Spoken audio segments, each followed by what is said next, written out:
Hoje você vai compreender por que tantas igrejas evangélicas têm feito campanhas e mais campanhas, mas os cristãos não conseguem amadurecer espiritualmente, continuam caminhando nessa existência como crianças na fé. E Deus quer, nesse momento, que elas também abram os olhos espirituais, para que elas se libertem de todos esses dogmas humanos, para que elas possam viver em Cristo Jesus a essência do Evangelho. Antes de começar essa palavra, caso ainda não tenha se inscrito em nosso canal, inscreva-se, deixa lá o teu joinha, teu comentário, compartilhe nossos vídeos, para que mais pessoas possam ter acesso a esse conhecimento e possamos também ter o privilégio de, através dos algoritmos, poder alcançar mais pessoas em rede global, pois a internet leva esses vídeos do cordão, inclusive para outros países, palavra genuína, sem nenhum tipo de aliança com quaisquer doutrinas específicas humanas, mas tão somente aquilo que Jesus falou, razão pela qual nosso ministério é um ministério cristão. Somos apenas seguidores de Cristo. E agora, o momento da palavra na reunião do cordão. Tema de hoje: a igreja e suas práticas litúrgicas sem evangelho. Igreja aqui, entre aspas, porque não estamos falando do corpo de Cristo propriamente, mas estamos falando do templo, do local onde esses cultos acontecem, essas práticas litúrgicas dentro desses estabelecimentos comumente chamado de igreja. E nessa noite a gente vai conversar um pouco acerca de tudo aquilo que Deus quer falar para que o corpo de Cristo amadureça nesse processo de caminhada e não fique ainda como criança, como meninos na fé, que é o que Deus falou ao meu coração. Depois de uma conversa muito sincera que eu tive juntamente com o pastor Salvador essa semana, e inspirado pelo Espírito Santo, ele foi o porta-voz desta mensagem para que Deus me usasse essa noite para trazer esse evangelho, esta essência, esta revelação para a tua vida. Carta do apóstolo Paulo aos Colossenses, capítulo 2, versos 16 a 17. É a escritura que está dizendo, não sou eu, tá, irmãos? Por isso que eu peço para que você nos acompanhe e depois torce o nariz achando que eu estou falando mal da tua igreja. Absolutamente. É tão somente a palavra de Deus escrita dentro do livro Bíblia, ou seja, esse texto está contido nas escrituras sagradas. Apóstolo Paulo diz: portanto, que ninguém faça para vocês leis sobre o que devem comer, o que devem beber, ou sobre os dias santos, esses calendários, né? Dia de um senhor, dia de uma senhora, nada disso. Festa de lua nova, festa de lua minguante, sábados ou quaisquer outros dias de consagração. Tudo isso é apenas uma sombra daquilo que virá. A realidade é Cristo.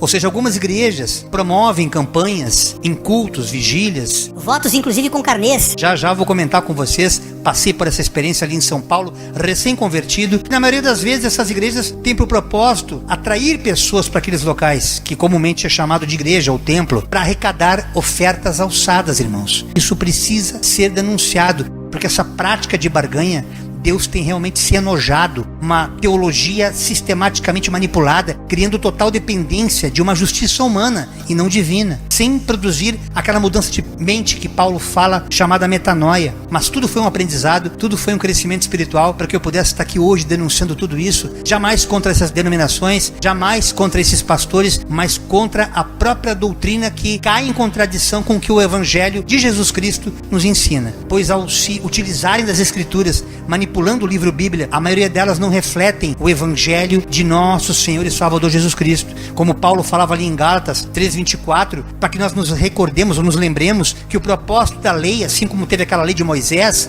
a Escritura como um todo, ela não tem por propósito uma autojustificação. O homem não pode se auto-perdoar, se auto-justificar por meio de obras, indo a campanhas, fazendo seus jejuns, dando suas ofertas. Não.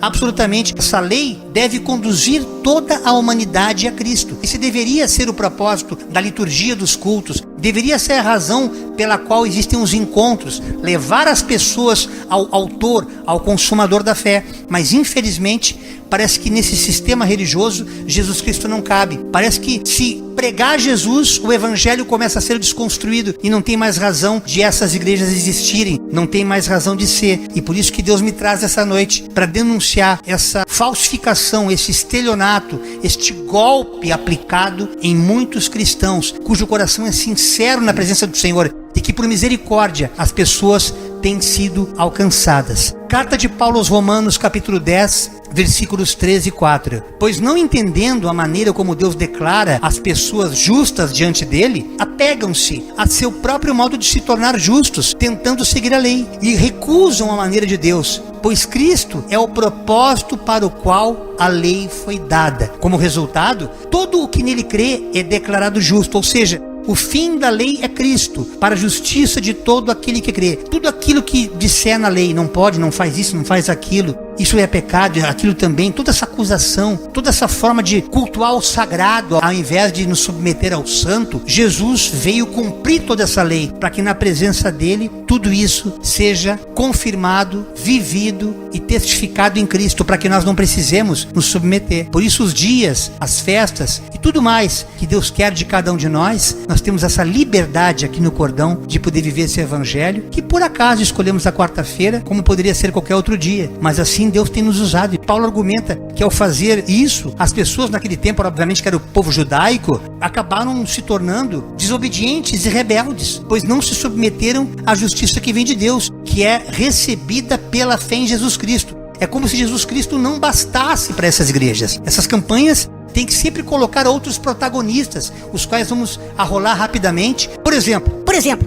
campanhas de cura, que é muito comum nessas igrejas, em vigílias ou até em cultos normais. E eles fazem essa campanha para que mais pessoas, obviamente, se encontrem nesses lugares, com um propósito, muitas vezes, que não é necessariamente a cura, pois a cura vai depender tão somente da fé daquele que vai até lá. Mas veja o que já era registrado no segundo livro de Reis, no capítulo 5, verso 14, quando Naamã, um personagem muito importante, irmãos, descrito na Bíblia, que teve uma lepra, uma doença tremenda, e ele não era curado, indicado por uma menina que foi sequestrada da tribo de Israel, deu sua serva, e vendo a doença dele, ela era uma menina de Deus, ela indicou que esse Naamã fosse visitar o profeta Eliseu para que ele pudesse curá-lo. Mas a história é muito longa, eu não posso me ater aos detalhes, aos fatos, depois você lê todo o livro, é maravilhoso, a ponto de que ele pede carta para o rei, ele vai até a cidade onde está o profeta, e o profeta nem o recebe, e ele fica realmente revoltado, porque ele era um cara muito soberbo, afinal ele era uma autoridade, esperava que Eliseu estivesse em pé para impor as mãos e orar por ele. E Eliseu deu uma ordem muito estranha, como se quem mora em São Paulo tivesse que mergulhar no rio Tietê, ou de repente quem mora aqui no sul vai mergulhar 7 vezes aqui no rio Guaíba, na parte mais suja. E ele, mas eu não podia, ao invés de fazer isso aí, tem rios maravilhosos lá em Damasco. O que esse profeta tá pensando? Até que um dos guardas fala pra ele: Senhor, ele não te pediu nada demais, se ele te pedisse alguma coisa mais séria, tu também farias, porque tu queres ser curado dessa lepra. Até o momento, irmãos, que ele realmente desceu aquelas águas, e o texto nos diz: então Naamã desceu até o rio Jordão e mergulhou 7 vezes, como Eliseu tinha dito, e ficou completamente curado daquela lepra. A sua carne ficou firme e sadia, como a de uma criança. E é tremenda essa palavra, porque ela retrata algo pessoal, algo específico que Deus, ao tratar aquele homem, fez. Se você observar na história, todos os livros, tanto do Antigo quanto do Novo Testamento, o modus operandi é muito específico. Eu já fui convidado em alguns momentos, irmãos, em algumas igrejas, a pregar a palavra de Deus em campanhas, e dentre elas a campanha de Naamã, numa igreja. Obviamente que eu não vou falar. Pastor amado, muito querido, me convidou e depois pediu que ao término daquela pregação, ele colocou uma bacia de água ao lado do altar e com vários saquinhos plásticos com papel dentro. Eu não entendi aquele mistério e pediu: irmão Jairo, pega esses pedidos aqui e mergulhe 7 vezes ele na água. Aí eu peguei, irmão, eu me senti que nem aqueles que pula 7 ondas em virada de ano. Aquilo foi tão estranho, tão esquisito, mas como as pessoas tributavam fé naquilo, eu não podia zombar da fé daquelas pessoas, porque a Bíblia fala que aqueles que têm fé para carne respeite aqueles que têm fé para legumes. Eu vi que a fé deles era muito pequena e que havia uma necessidade de evangelho, pois isso foi um fato específico acontecido com um homem que era soberbo, que era arrogante, que ele precisava primeiro ser curado dessa soberba. A lepra dele não era só a doença na pele, mas era o caráter e tudo mais que estava dentro da alma daquele homem. E portanto, muitas vezes as pessoas nem se aprofundam na leitura bíblica para compreender o que de fato tem por detrás daquela ministração. Ao passo que também uma palavra de cura que tem no Evangelho de João, no capítulo 9, versos 5 e 6, quando Jesus dizendo: enquanto eu ainda estiver neste mundo, eu sou a luz do mundo. Depois de dizer isso, Jesus cuspiu no chão, fez um pouco de lama com a saliva, passou a lama nos olhos daquele cego de nascença e disse: vá lavar o teu rosto no tanque de Siloé. Esse nome quer dizer aquele que foi enviado. O cego foi, lavou o rosto e voltou vendo. Ou seja, ele obedeceu, ele se sujeitou, apesar daquele questionamento que Naamã teve ao mergulhar debaixo daquela obediência que Deus quer nos ensinar, que o grande propósito para que nós sejamos curados é nos submeter à vontade do Senhor. E é justamente nesse processo de obediência que Deus nos exalta, que Deus nos cura. Por isso que é imprescindível a obediência ao Senhor, para que através desta obediência nós possamos ser curados. E tem outra palavra também quanto a renovar as forças, um tema muito usado em campanha, para que nós renovemos nossas forças. O livro de Juízes, no capítulo 15, versos 14 a 16, quando ia chegando a uma cidade chamada Leí, os filisteus foram ao encontro dele, aqui no caso Sansão, o personagem, o protagonista dessa história, foram ao encontro dele aos gritos. Contudo, o Espírito do Senhor veio sobre eles, sobre Sansão, e as cordas nos seus braços se tornaram como fibra de linho queimada, e os laços caíram das suas mãos. Ao encontrar uma queixada de jumento que ainda estava fresca, tomou-a e com ela matou 1000 homens. Então disse Sansão: com uma queixada de jumento fiz deles montões, com uma queixada de jumento matei 1000 homens. O texto é claro, irmãos, registrado no livro de Juízes. Ele se envaidecia com aquela matança, ele não exaltava o Senhor através daquela atitude de matar aquelas pessoas, mas ele chamava justiça para si mesmo, com aquela soberba, paradoxalmente, a tudo aquilo que a gente deveria ouvir do Evangelho. O profeta Isaías, no Antigo Testamento, para você ver como é diferente, não podemos nos apegar também, porque Antigo Testamento é assim e porque é Novo é assado. Absolutamente. Quando nós vemos Evangelho no Antigo Testamento e algumas vezes vemos também a dureza da lei no Novo, nós conseguimos entender, usando Jesus como chave interpretativa, você consegue discernir a palavra de Deus contida no texto. Mas aqueles que esperam no Senhor renovam as suas forças, voam bem alto como águias, correm e não ficam exaustos, andam e não se cansam. Ou seja, debaixo dessa obediência, debaixo dessa humildade, sem precisar pegar queixada de boi ou queixada de jumenta, sem precisar ser um jumento. Não, ele tão somente na subserviência, na obediência à palavra de Deus, ele pode ser curado, ele pode alcançar por graça as bênçãos de Deus. Um outro tema muito visto também em campanhas, participei de algumas, é vencendo batalhas. O primeiro livro de Samuel, no capítulo 17, versículo 51, quando Davi correu e se pôs de pé sobre o gigante Golias e desembaiando a espada do filisteu, acabou de matá-lo, cortando-lhe a cabeça de Golias. Com ela, quando os filisteus viram que seu guerreiro estava morto, recuaram e fugiram. Ou seja, nós podemos extrair lições sobre fé, não apenas meditando nesse texto, mas apesar da meditação, orar para que Deus nos dê essa sabedoria de nos colocar sem precisar usar de força, irmãos, a força bruta na batalha, mas muitas vezes o descansar no Senhor, a confiança que Deus vai pelejar por nós, ainda que nós estejamos no olho do furacão, ainda que nós estejamos vivendo batalhas que muitas vezes são terríveis, nós não conseguimos superá-las aos olhos naturais, mas pelo descanso nele e pela fé nele, a gente pode viver coisas maravilhosíssimas. Mas, irmãos, tem igrejas terríveis. Aleluia. Vou ter que contar, senhor. Só tá mandando, né? Pois é. Participei de algumas campanhas, irmãos. Os pastores faziam um desenho de um bonequinho de papel, chamavam aquele bonequinho como se fosse Golias, e eles pediam para que nesse papel nós escrevêssemos na cabeça do gigante o nome dos nossos inimigos. E depois, terminada aquela campanha, que muitas vezes eram 7 semanas, eram 7 dias, cortássemos daquela cabeça, representando a cabeça do Golias. Irmãos, aquilo só trazia mais raiva, porque aquilo não tirava a raiva dos corações, porque sem perdão, sem verdadeiramente uma entrega nas mãos de Deus, não há transformação, não há mudança de mente. E essa campanha me chamou muita atenção, porque era na força bruta que aquele pastor achava que ao pregar a escritura, mas sem ela de fato ser a palavra, que aquela igreja poderia ser liberta, quando na verdade era uma estratégia única e exclusiva para a arrecadação de ofertas. Mais uma campanha que aos olhos naturais dele era para vencer batalhas. E teve outra também aqui no livro de Juízes, no capítulo 11, versos de 30 a 40, eu não vou ler porque é muito longa. Um homem chamado Jefté, que também foi um juiz de Israel, um guerreiro de origem humilde que se tornou um herói da fé após liderar o povo contra os amonitas. Ele é conhecido por um voto idiota que ele fez a Deus, irmãos. Olha o voto que esse homem fez. Ele fez uma promessa: se Deus desse para ele vitória numa guerra contra os amonitas, que ele, ao voltar daquela guerra, ele entregaria como holocausto a primeira pessoa que aparecesse na porta da casa dele. Para sua total infelicidade, a primeira pessoa que apareceu, inclusive alegre, saltitante, porque o pai havia voltado da guerra, foi a filha única dele. E aquele tolo resolveu cumprir aquele voto voto, com aquela mente fechada, aquela mente religiosa, aquela mente, como o próprio Eclesiastes, no capítulo 5, versículo 4, fala que quando fizerem um voto a Deus, cumpram-o sem demora, pois os tolos desagradam a Deus, cumpram seu voto. Obviamente que esse texto é uma sombra, porque nós não vivemos mais de promessas, nem de votos. Nós estamos aqui exclusivamente na presença do Senhor, para poder viver o tempo dele na nossa vida, em tudo aquilo que a gente espera como vitória. Nós não temos a presunção mais de pregar o Evangelho, achando que por fazer uma campanha, Deus vai nos conceder aquilo pela força. Absolutamente. Mas Deus vai nos dar a graça de, a partir do momento que a gente vencer aquela batalha, no descanso, na total entrega ao Senhor, Deus há de nos dar a vitória. A unção de Gideão, eu vivi na prática, irmãos. Essa foi terrível. Que no começo você pensa que tudo aquilo é de Deus, mas Deus prevê o seu coração sincero, ainda que haja uma manipulação, ainda que haja um estelionato velado por detrás de tudo aquilo. Quando o coração é sincero, Deus nos dá vitória. A história de Gideão é muito linda, já preguei várias vezes aqui, em muitas de nossas reuniões, quando aquele homem, para libertar o povo de Israel dos midianitas, juntamente com aqueles 300 homens que o Senhor separou para poder andar com ele, chamava ele de homem valoroso. Uma igreja fez um carnê chamado carnê de Gideão.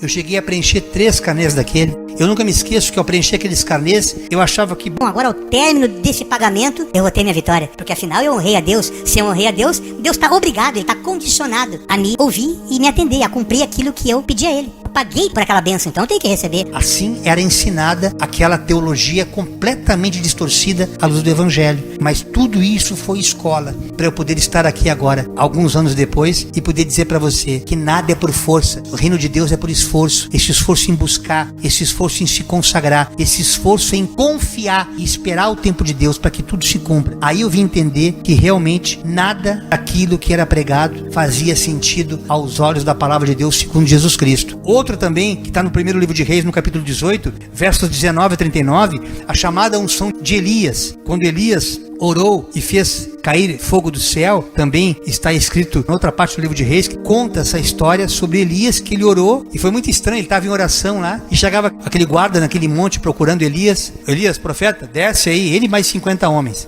Desce que o rei está te chamando, o rei mandou te buscar. Se eu sou homem de Deus, que desça fogo sobre vocês e mate todo mundo. E todo mundo virava churrasquinho instantâneo, irmãos. O rei pegou e mandou mais 50. Assim diz o rei, ele te ordena que tu vás, homem de Deus. Chamava de homem de Deus, até ele, porque ele está te ordenando. Se eu sou homem de Deus, que desça fogo sobre vocês e mate todo mundo. E todo mundo virava churrasquinho instantâneo, irmãos. Aqueles 50 homens. Até que pela terceira vez chegou aquele outro, muito temente a Deus, chegou humilde, de joelhos, e falou para ele assim: profeta, eu sei que tu és homem de Deus, por favor não nos mate, eu sei que tu tens autoridade perante o mundo espiritual, mas nos dá essa graça de poder obedecer ao que o rei está pedindo, senão ele também vai nos matar, vai acabar com a gente, vai até lá por favor. E Deus fala ao coração: vá em obediência a mim, não a eles, desça lá e converse com o rei, não mate eles. E assim aqueles homens foram poupados. Quantas campanhas são feitas com a unção de Elias para que no mundo espiritual desça raio e queime os inimigos, irmãos. Eu vi muito disso. Meu Deus do céu. A falta de entendimento. E a muralha de Jericó, está lá em Josué capítulo 6, que descreve a queda das muralhas de Jericó com a morte de todos, menos da escrava Raabe, que tinha acolhido dentro daquelas muralhas mensageiros que estavam ali para dar a estratégia de como Josué poderia vencer aquela batalha. Nos conta a palavra que eles deram, por ordem de Deus, a volta naquelas muralhas durante 6 dias, dando uma volta. E no 7º dia, 7 voltas. Depois tocaram trombetas e foi assim um escarcéu, irmãos, e aquela muralha caiu. Eu mesmo já fiz muito isso dentro de igreja, irmãos, andando em círculo. Algumas coisas que eu queria adquirir aqui nessa terra. Andei também em círculo, pensando que Deus fosse me dar terreno para construir o templo, não de Salomão, mas o templo do cordão. E nada disso estava na direção de Deus. Veja que todos os dias nós estamos aprendendo com a palavra de Deus. E esse tema também conversou muito comigo. Outra campanha, a campanha da prosperidade. Isso é xodó na teologia da prosperidade, muito comum nas igrejas neopentecostais. Aquelas que realmente nasceram para pedir dinheiro. Palavra muito séria de Obed-Edom, quando ele recebe a Arca da Aliança, e o texto fala no 2º livro de Samuel, capítulo 6, verso 11, que a Arca da Aliança ficou 3 meses na casa de Obed-Edom, e o Senhor abençoou aquele homem, toda a sua família, também descrito em 1 Crônicas 13, 14, que todos foram abençoados. A arca estava indo ao caminho de Israel e quando quebrou a roda, Uzá, que era um dos que estavam ali guardando aquela arca, ao tocar foi fulminado, porque só os levitas poderiam tocar naquela arca. Eles, com temor e tremor, não quiseram mais levar aquela arca adiante e resolveram deixar na casa deste homem. E este homem, com temor, recebeu essa arca e ficou 3 meses com a arca dentro de casa. E é coisa complicada de explicar isso aqui para um religioso. Assim como católicos recebem imagem de santinhos. Eu também fiz muito isso, eu já fui católico há muitos anos. E guardava e depois passava para outra casa. E as coisas não aconteciam, os pedidos não se realizavam. Eu nunca entendia isso. E depois que eu vim perceber que essa arca, hoje, em Cristo, representa por fé a presença de Deus. Porque se Jesus cumpriu toda a lei, o fim da lei é Ele, tudo que Ele quer nos dizer através dessa arca é justamente que é a presença de Deus, quando se faz materializada na casa daquele que o busca com coração sincero, sem interesses, automaticamente as bênçãos se derramam, porque quando se busca Deus em primeiro lugar, o resto Ele acrescenta. E essa bênção é atribuída devido à obediência de Obed-Edom e ao abrigar aquela arca, não só ele, mas todos estavam sendo abençoados, tornando-se notavelmente próspero. Ele e a sua esposa chegou até os ouvidos de Davi, quando então ele resolveu buscar a arca. Mas essa palavra é muito usada como se fosse barganha, como moeda de troca. Fazer campanha de Obed-Edom é prometer que em 3 meses a tua vida vai ser próspera, vai ser abençoada. Agora é muito comum, falta 3 meses para acabar o ano. Outubro, novembro e dezembro. Até virar o ano, faz a campanha do Obed. Não te mete. Que tu vai ganhar muito dinheiro. Quem quer dinheiro? Quem quer dinheiro?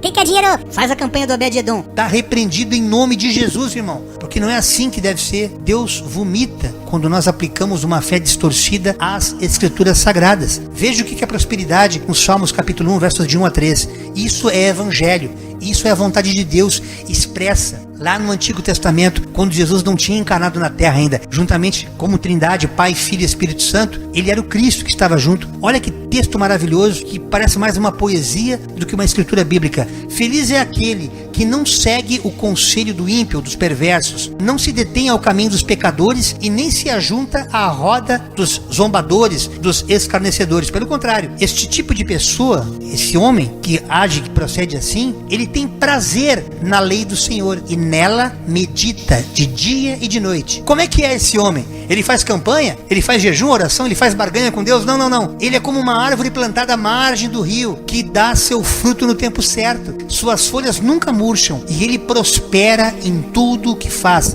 A prosperidade segue aqueles cujo coração é sincero na presença de Deus. Porque a própria palavra nos fala, irmãos, que Deus confirma os passos de um homem bom.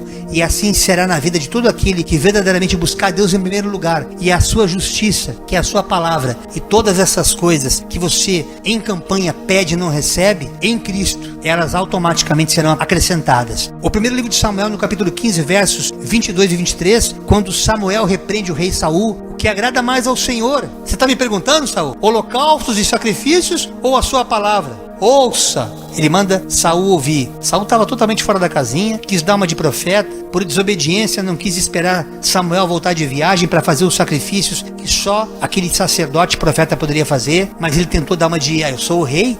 Nunca faça nada além daquilo que Deus mandou você fazer. Não tenha essa presunção, porque o preço pode custar o teu ministério, viu, meu irmão? Veja que coisa tremenda o que acontece com esse Saul. Ele pergunta, ele questiona, depois vê aqueles sacrifícios, ele também poupou o inimigo quando Deus mandou executar, porque Deus é soberano, irmãos. E a mente naquele tempo era diferente. Depois de Cristo era uma outra cultura. Deus não muda, mas a humanidade passou por um processo teoricamente evolutivo a ponto de entender as escrituras. A obediência é melhor que sacrifício, e a submissão é melhor que ofertas de gordura e carneiros. A rebeldia, Saul, é um pecado tão grave quanto a feitiçaria, e persistir no erro é um mal tão grave quanto adorar ídolos. Assim como você rejeitou a ordem do Senhor, ele o rejeitou como rei. Não teve volta, irmãos. Depois que Deus virou as costas para o rei Saul, ele já tinha levantado Davi, ainda que Davi não tivesse nem consciência que ele realmente seria rei no lugar dele. Mas Deus, quando faz algo, ele promete, ele cumpre, porque ele é fiel. Ele não volta 1 milímetro na sua palavra. Sim é sim, não é não. Porque ele sabe que o que passar disso vem do maligno. E assim ele fez com esse rei. E o profeta perguntou, você acha que eu estou preocupado com campanhas, com sacrifícios, com jejuns? Não é isso que eu estou buscando em vocês. O que eu estou buscando em vocês é a santificação, é a obediência, para que eu haja diante desse comportamento aparentemente passivo, porque parece que não está acontecendo nada, mas a obediência é descanso, a obediência é reverência, a obediência é confiança, é você quebrar o seu eu, a sua presunção, a sua arrogância e submeter todo o seu temperamento à vontade do Senhor, porque nós não sabemos nada, irmãos. Deus é que sabe todas as coisas, e é debaixo dessa verdade espiritual que nós somos abençoados ou castigados por Deus. Portanto, campanhas aqui inspiradas em violências históricas, que eu relacionei rapidamente, usadas de maneira simbólica, mas que ao invés de produzir fé e mudança de mente, produzem na verdade um espírito belicoso, cujos personagens bíblicos em questão são protagonistas venerados, quase que idolatrados, o pecado de idolatria, num verdadeiro paganismo. Essas campanhas as quais Deus está me usando para repreendê-las essa noite, porque essas campanhas não são balizadas no Evangelho, em que o próprio Jesus disse, lá em Mateus 22, 29. Preste atenção. Jesus respondeu diante dos questionamentos feitos a ele pelos seus discípulos: vocês estão enganados porque não conhecem as Escrituras e nem o poder de Deus. Errais por não conhecer as Escrituras, que são os textos contidos na Bíblia, onde neles estão expressas a palavra de Deus. E automaticamente conhecer Deus é buscá-lo em oração, é buscá-lo em espírito. A partir do momento que você desperta essa intimidade, você vai ter uma experiência pessoal, não através de uma campanha, não através de um sacrifício, mas através de uma obediência. Você vai ver milagres acontecer. E o próprio Jesus, em Mateus capítulo 10, verso 8, ele pede aos seus discípulos: curem os leprosos e outros doentes, ressuscitem os mortos e expulsem os demônios. Vocês receberam esse dom sem pagar, portanto, deem sem cobrar. Já imaginaram essa palavra sendo pregada em uma dessas igrejas aí, que mais parece um cassino do que um templo do Senhor? Um templo de Deus? Imagina, irmãos. Imagina, irmãos. Imagina, irmãos. Se essas igrejas das quais Deus está vomitando pregar essa palavra, amanhã não vai ninguém, elas podem fechar as portas, declara falência, acabou o negócio. É que nem casa de bingo, irmão, fecha na hora, porque não vai ter mais sentido desistir a partir do momento que eles obedecerem a Cristo. Vocês receberam sem pagar. Receberam o quê? Essa graça, essa revelação, essa compreensão. Portanto, ou seja, então, deem sem cobrar, sem fazer campanhas, sem fazer carnês, sem fazer nada que seja estelionato, porque eu estou com os olhos contemplando os maus e os bons, diz o Senhor. O apóstolo Paulo, na segunda carta aos Coríntios, no capítulo 10, versos 3 e 4, ele explica que, embora a gente sendo humano, a gente é falho, claro, não lutamos conforme os padrões humanos, porque embora sendo humano, nós carregamos uma essência divina, uma essência espiritual, partindo do pressuposto que nós somos cristãos, tá, irmãos? Usamos as armas poderosas de Deus e não as armas do mundo para derrubar as fortalezas do raciocínio, da presunção, da vaidade, tudo aquilo que é do homem, e acabar com os falsos argumentos. Deus quer que nós nos submetamos ao Evangelho, para que mesmo sendo humano, as armas da nossa milícia são poderosas e sejam eficazes contra quaisquer mentiras, contra quaisquer sofismas espirituais. Diante de Deus, Ele vai honrar e vai responder a tua oração, assim diz o Senhor. Mateus, também, no capítulo 5, versos 43 e 44, quando Jesus fala: vocês ouviram o que foi dito, ame o seu próximo e odeie o seu inimigo. Eu, porém, lhes digo: amem os seus inimigos e orem por quem os persegue. Irmãos, aqui vira uma campanha de oração, não é mais campanha do Golias, para decepar o Golias. Tu vai ter que amar o Golias, irmão. Ou seja, uma liturgia que não esteja a serviço do Evangelho pode ser manipulação. Portanto, tome cuidado. Por que então as igrejas não fazem campanha de oração baseadas no Senhor Jesus, ensinando a palavra e deixando que o Espírito Santo cumpra o papel de convencer o homem do pecado, da justiça e do juízo? É porque a manipulação, o intuito financeiro, ainda que nós recebamos de irmãos ajuda financeira, isso não é pecado, irmãos. As tuas necessidades ministeriais também precisam ser atendidas, você, pastor, que me ouve essa noite, mas não abaixo de estelionato, não abaixo de ganância, não abaixo de crime contra o corpo de Cristo, porque você está tocando na menina dos olhos de Deus. Isso é muito sério, é muito grave, e o preço não vai ser cobrado apenas aqui nessa existência, mas vai ser cobrado lá no céu, irmãos. Portanto, o temor e tremor que eu tenho toda vez que alguém nos abençoe, e temos nossas lutas, não são pequenas. Os irmãos que estão caminhando conosco sabem, não podemos ajudar a todos que nos pedem. É dia e noite aqui gente pedindo cesta básica, é dia e noite pessoas pedindo: o irmão pode me ajudar? E a gente muitas vezes tem que dizer não, porque o gasofilácio às vezes não suporta, não comporta. Mal conseguimos gerir as necessidades pessoais e próprias do nosso ministério, mas procuramos estar debaixo dessa direção. Quando o Espírito Santo testificar no coração, ajude, abençoe, porque grande é o galardão daquele que realmente ajuda o próximo, como é mandamento de Deus. Portanto, quando Deus fala que a gente ouviu o que foi dito, amar o próximo e odiar o seu inimigo, Jesus ali cumpre essa lei e, porém, agora ele fala, a partir de mim, vocês vão amar aquele que vocês odiavam e vão orar por aqueles que perseguem vocês. Parece tudo contraditório, parece que isso aqui não cabe numa campanha. Se botar isso aqui numa campanha, a campanha não se sustenta, porque é difícil, sem perdão, sem obediência, sem sujeição, você não consegue sequer dobrar os joelhos para interceder. A gente vê muito isso em família. A gente vê muitas vezes as pessoas com problemas, com enfermidades até, incuráveis pela medicina, mas não querem perdoar, não querem quebrar essa cadeia, pedir perdão para que o Deus possa agir na carne e a partir daquela cura constranger o coração e transformar muitas vezes e fazer daquele irmão virar um irmão em Cristo. Daquela pessoa virar um irmão em Cristo. E tantos que estão aí sendo chamados e não estão dando ouvido a Deus, porque a presunção, a arrogância ainda está presa a uma lei mosaica, exatamente como essa que Jesus denuncia essa noite. Mas também tem outro texto maravilhoso que está ali no Evangelho de Lucas, no capítulo 9, versículos 54 e 55. Prestem atenção nesse texto. Percebendo isso, Tiago e João disseram a Jesus: Senhor, quer que mandemos cair fogo do céu para consumi-los? Eles estavam querendo passar num lugar lá e o pessoal se levantou contra eles, e aí eles usaram como referência um texto de Elias que está em 2 Reis, no capítulo 1, versos de 10 a 15, quando Elias é incomodado, como eu contei aqui essa noite, e mandava cair fogo e o fogo fulminava mesmo. Só que eles estão diante de Jesus, irmãos. Eles estão diante do Rei da Glória, do Verbo encarnado, do Deus que é amor, do Deus que falou, eu porém vos digo. E eles ficam ouvindo aquilo dos discípulos. Depois de 3 anos e meio caminhando com eles, eu fico só imaginando o que aquele mestre maravilhoso deve ter pensado, né? Ele ouviu eles perguntando: você quer que mandemos cair fogo do céu para consumi-los, como Elias também fez? Quer dizer, eles se respaldaram na Bíblia, assim como as campanhas. As campanhas tá na Bíblia, irmão. As campanhas de Naamã, de Saul, tudo aqui tá na Bíblia. E eles querem cumprir a Bíblia capa a capa. E Jesus cai em contradição com isso. Jesus, porém, se voltou para eles e os repreendeu, dizendo: vocês não sabem de que espírito vocês são.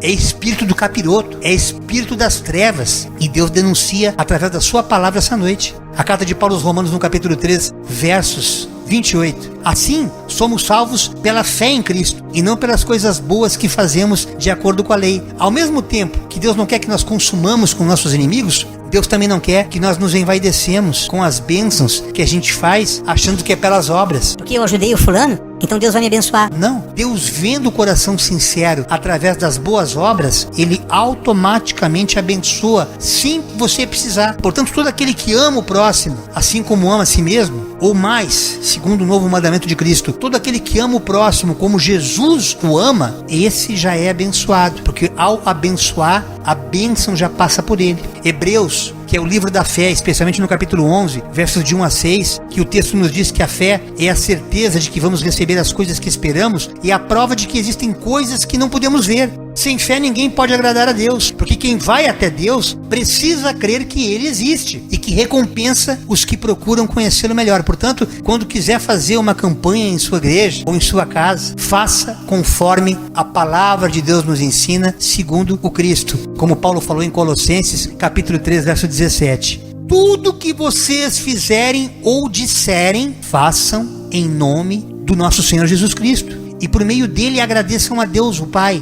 Ninguém veio ao Pai se não passar por mim. Quando você começa a entender esse mistério, e o próprio Paulo entendendo esse princípio, ele pede que tudo que vocês precisarem nessa terra, tudo, é cura, é libertação, é prosperidade. Peçam a Deus, não precisa fazer campanha, não precisa buscar além daquilo que a própria palavra já instrui, como está ali em Mateus 28, 19 e 20 e Marcos 16, 15, que é o ide a todo mundo e pregar o evangelho a toda criatura, palavra muito comum no evangelismo. Portanto, vão a todos os povos do mundo e façam com que sejam meus seguidores, batizando esses seguidores em nome do Pai, do Filho e do Espírito Santo e ensinando-os a obedecer a tudo o que tenho ordenado a vocês. E lembre-se disto, eu estou com vocês todos os dias, até o fim dos tempos, até a consumação dos séculos. Jesus já disse, irmãos, que não nos deixaria órfãos. O Pai enviaria o outro Consolador e nós jamais ficaríamos abandonados. Nós temos o Espírito Santo hoje conosco aqui na terra e Jesus dentro do coração, para que nós não fiquemos órfãos, porque Deus tem prazer em nos abençoar, mas existem princípios espirituais em Cristo Jesus, os quais nós precisamos nos submeter. E procuramos ensinar esse evangelho, e você querendo aprender conosco, nos procure para que nós possamos te passar e você vai entender, você vai discernir como funciona a simplicidade da soberania de Deus. Um livro antigo, por exemplo, que há muitos que dizem assim: pô, você está pregando aí graça e fala em Deuteronômio? Deuteronômio é o livro do Moisés, lá no Antigo Testamento, capítulo 15, verso 11, que fala de solidariedade e doação. Essa palavra parece evangelho, parece as cartas paulinas. Olha que texto maravilhoso. Sempre haverá pobres e necessitados no meio do povo, e por isso eu ordeno, aqui o Deus Pai falando, tá, irmãos? Jesus não tinha encarnado na terra ainda. Eu ordeno que vocês sejam generosos com todos eles, ou seja, ajude e não explore, abençoe e não fique extorquindo dinheiro de quem não tem para justificar a razão das suas campanhas. É o que Deus manda falar para você aqui, amado pastor, amada pastora. Paulo fala em Filipenses 4,13, olha que palavra maravilhosa essa palavra, né? Quer fazer uma campanha diferente para a pessoa ter força e encorajamento? Pregue Filipenses 4,13. Com a força que Cristo me dá, eu posso enfrentar qualquer situação. O texto mais conhecido como tudo posso naquele que me fortalece. Essa versão traduz a essência do que essa palavra diz. Com a ajuda de Jesus Cristo, todas as lutas, todas as barreiras, por mais difíceis que sejam, Deus nos dá força e encorajamento para prosseguirmos e termos vitória. Uma outra campanha legal, campanha do arrependimento, você pode fazer na sua igreja, baseado em Mateus capítulo 3, verso 2. Arrependam-se dos seus pecados, porque o reino do céu está perto. Parece ironia, né, irmãos? Pois eu falo com a mesma ironia que Jesus falava com os fariseus aqui essa noite, para que você realmente se arrependa e pregue a genuína palavra de Deus na sua igreja. Mateus capítulo 6, verso 6. Mas você, quando orar, vá para o seu quarto, feche a porta e ore ao seu pai que não pode ser visto. E o seu pai, que vê o que você faz em segredo, lhe dará a recompensa. Entra no teu quarto, fecha a porta e fala com teu Deus em secreto. O teu Deus em secreto que tudo vê, te recompensará. Mas pastor, lá disseram que eu tenho que ir para o monte. Se o teu coração estiver sincero, se no monte for o lugar secreto, vá até o monte. Mas pastor, eu senti que eu tenho que ir naquela campanha. Irmãos, independente do quanto tu vai desembolsar na campanha, como razão para poder receber alguma coisa de Deus, se no teu coração não houver barganha, se no teu coração não houver moeda de troca, o teu secreto pode ser nesse lugar, aonde você vai prestigiar ou cumprir essa campanha, como tiver no teu coração. Porque Deus, ele não vê o homem como vê, ele vê o coração. Ele contempla o teu coração. Paulo fala na sua primeira carta, no capítulo 11, aos Coríntios, versículo 1. Sejam meus imitadores, como eu sou o imitador de Cristo. Ou seja, enquanto não despertar a consciência de vocês, enquanto tudo isso que eu estou falando, mas a minha igreja não é assim. Lá eu estou guardando um dia da semana, eles mandam guardar. Lá tem uma série de regras. Tudo bem. Então procura ler as cartas paulinas e veja o que Paulo fala. Ao ser imitador de Paulo, você está imitando na verdade o Cristo que estava encarnado nele. Porque esse homem teve verdadeiramente uma conversão genuína. Por isso que as cartas paulinas estão ali como referência que se assemelha ao Evangelho de Cristo, para que você possa viver essa essência. E já finalizando, irmãos, a palavra de Efésios capítulo 1, verso 3, quando essa oração de Paulo fala que bendito seja o Deus e Pai do nosso Senhor Jesus Cristo, que nos abençoou com todas as bênçãos espirituais nas regiões celestiais em Cristo. As bênçãos que já existem em Cristo e não devem ser buscadas em bens materiais, mas sim na posse do próprio Senhor, sendo uma herança espiritual. Porque a partir do momento que ele falou na cruz, está consumado, ou seja, tetelestai, como ele fala ali em João 19:30, as bênçãos já estão disponibilizadas, como João 14:6, quando Jesus respondeu que ele é o caminho, a verdade e a vida, ninguém vem ao Pai se não passar por mim. Então é comigo o negócio. Não adianta você pedir para qualquer outro, ou fazer campanha em qualquer outro nome. Somente no meu nome eu fui separado para ser o único mediador entre vocês e o Pai, é o que Jesus fala aqui essa noite. Assim como também no mesmo Evangelho de João, no capítulo 14, de 13 a 14, quando Jesus fala que vocês podem pedir qualquer coisa em meu nome, Jesus dizendo, e eu o farei, para que eu, enquanto filho, glorifique o meu Pai. Sim, peçam qualquer coisa em meu nome e eu o farei. Assim diz o Senhor. Portanto, irmãos, finalizando de fato com a carta de Paulo aos Coríntios, capítulo 13, verso 11, é um texto que Deus mandou finalizar. E não se entristeçam, não se sintam magoados ou atacados no campo pessoal, porque Deus sabe que eu falo com temor e tremor essa palavra, finalizando a nossa reunião de hoje, nessa ministração profética, reveladora de Jesus Cristo. Quando eu era criança, eu falava como criança, eu sentia como criança e pensava como criança. Agora que eu sou adulto, parei de agir como criança. Ou seja, atitudes infantis que devem ser deixadas de lado, deixadas para trás, quando se alcança a maturidade, quando ao falar, ao pensar, ao raciocinar como uma criança, inclusive no Evangelho, Deus quer que nós amadureçamos para sermos adultos na presença dele, na forma de buscar, na forma de se consagrar e na forma de pedir. Porque quem pede, recebe. Quem busca, encontra. E quando você bater, a porta vai se abrir.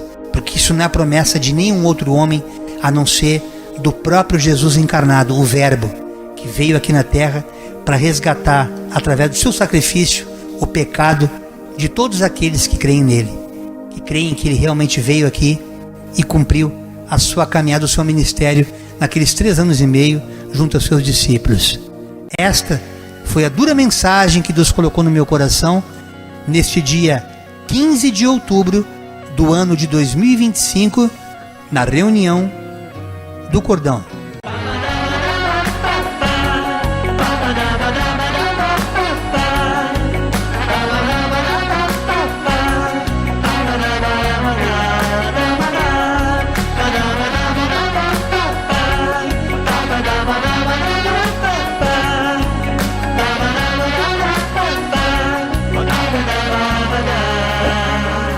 É tempo de fé, é tempo de acreditar que o Deus do impossível faz tudo possível.